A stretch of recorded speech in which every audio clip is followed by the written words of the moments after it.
What is up, King? Coming at you with the leg day. It's gonna be hamstring focused leg day.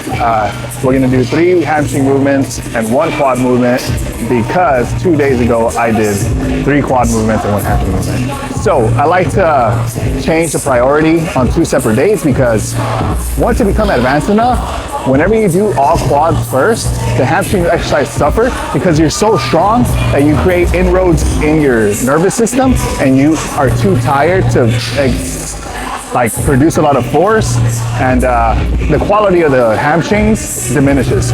So by putting a quad day and a hamstring day, you make sure that you target the hamstrings first, which allows you to create more energy potential and excrete more energy towards the hamstrings. So you can focus on it better. So this is my second leg day of the week, hamstring focus. I'm gonna do a quick warm up first, and then I'm gonna start with the Pitshark RDLs.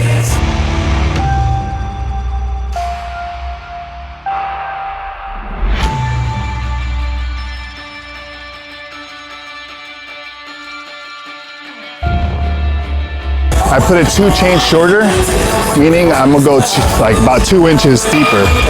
That's what she said.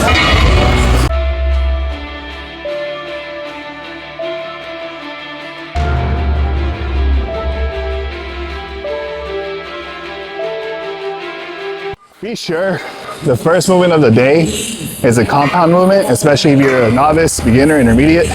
If you're not advanced, the first movement should always be compound, just because that gives you the more ROI, return on investment, or bang for buck. You're training multiple muscle groups at once. For example, right now it's my hamstrings, my glutes, my lower back, my upper back. If I were to start with a seated leg curl, it would just be hamstrings.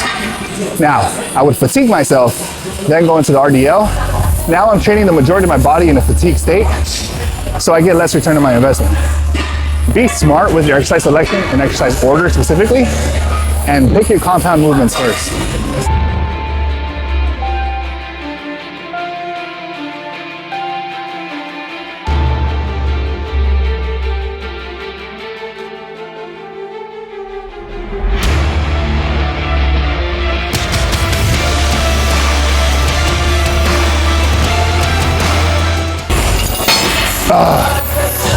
For risky exercises like this, the ones that you can load heavily, it's controversial, but I highly recommend you don't go to failure, just because you're more likely to break down your form. You're more likely to get hurt going all the way to failure.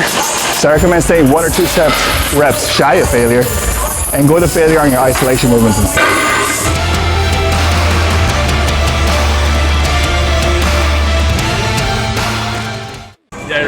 Alright, King, so just finished up the Pitshark, 4 sets of RDLs, 8 to 10 reps.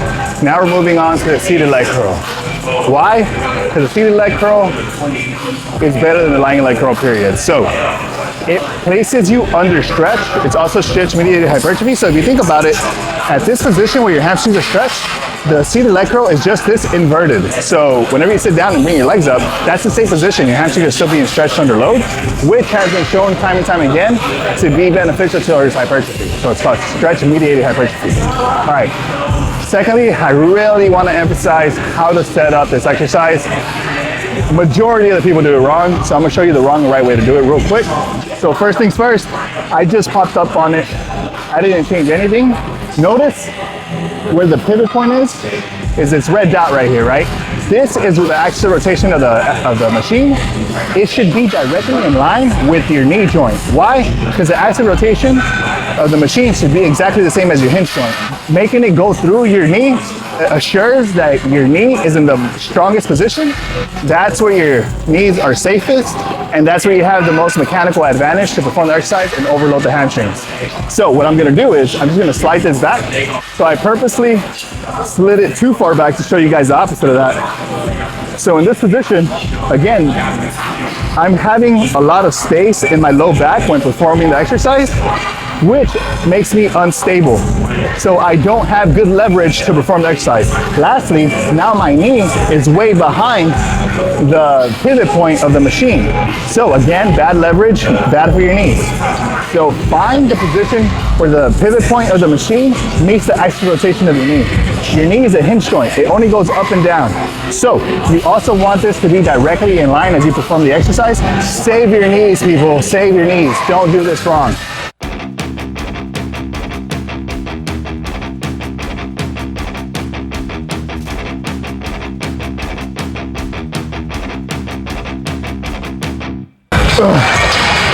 Brutal, guys, brutal.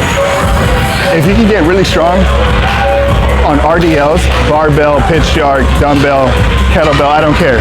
If you can get strong on RDLs and get strong on a seated leg curl, you're gonna have massive quads. Now, another golden nugget, you guys are in for a treat. RDLs train the proximal aspect of your hamstrings, so the top part of your hamstrings get big. Anything that's knee flexion, so leg curls, primarily trains the distal portion of the hamstrings, so the bottom part gets big. You have to do both in order to get complete roundness of the hamstrings. Don't neglect either one. Again, programming, really important. Exercise order, completely important. This is more technical than most people make it out to be, but you guys are learning. Take it and run with it. All right, guys, so we did 4 sets of the RDLs, 3 sets of the seated leg curls. Now we're on to the lying leg curls. We're going high reps here. We went heavy on the RDLs, 8 to 12.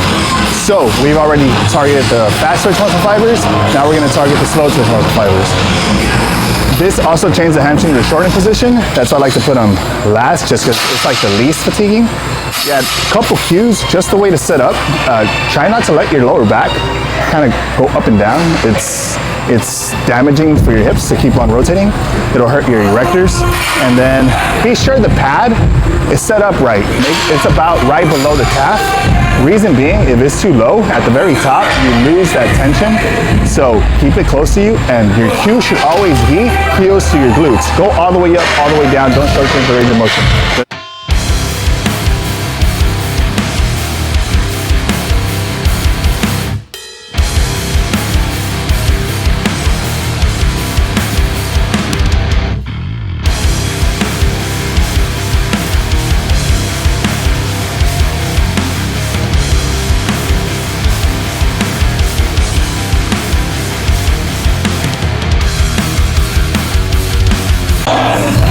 So yeah, guys, cue your hips to the pad, hips down to the pad. Don't let your lower back arch, and don't start using this chicken dance momentum. Don't do that. Keep your hips down the entire time and just raise your heels to your butt. That's how you properly perform this exercise.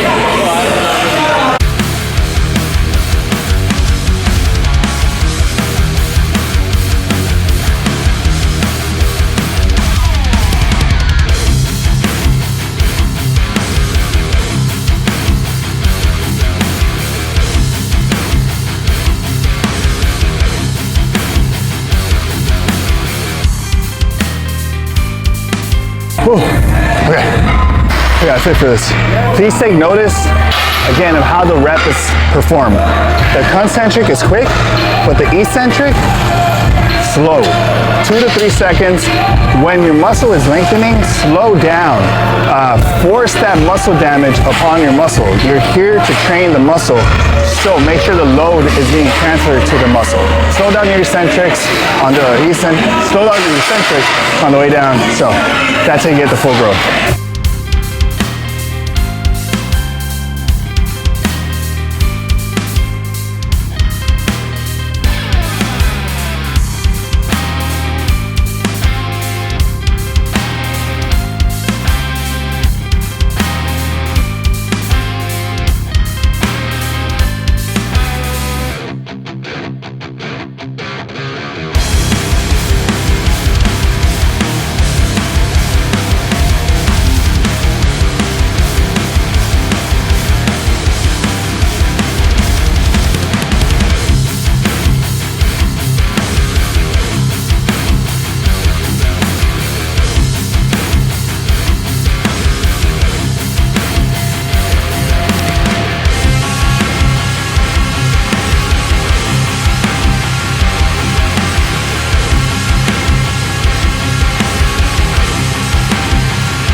Can't even stand up straight. Ooh.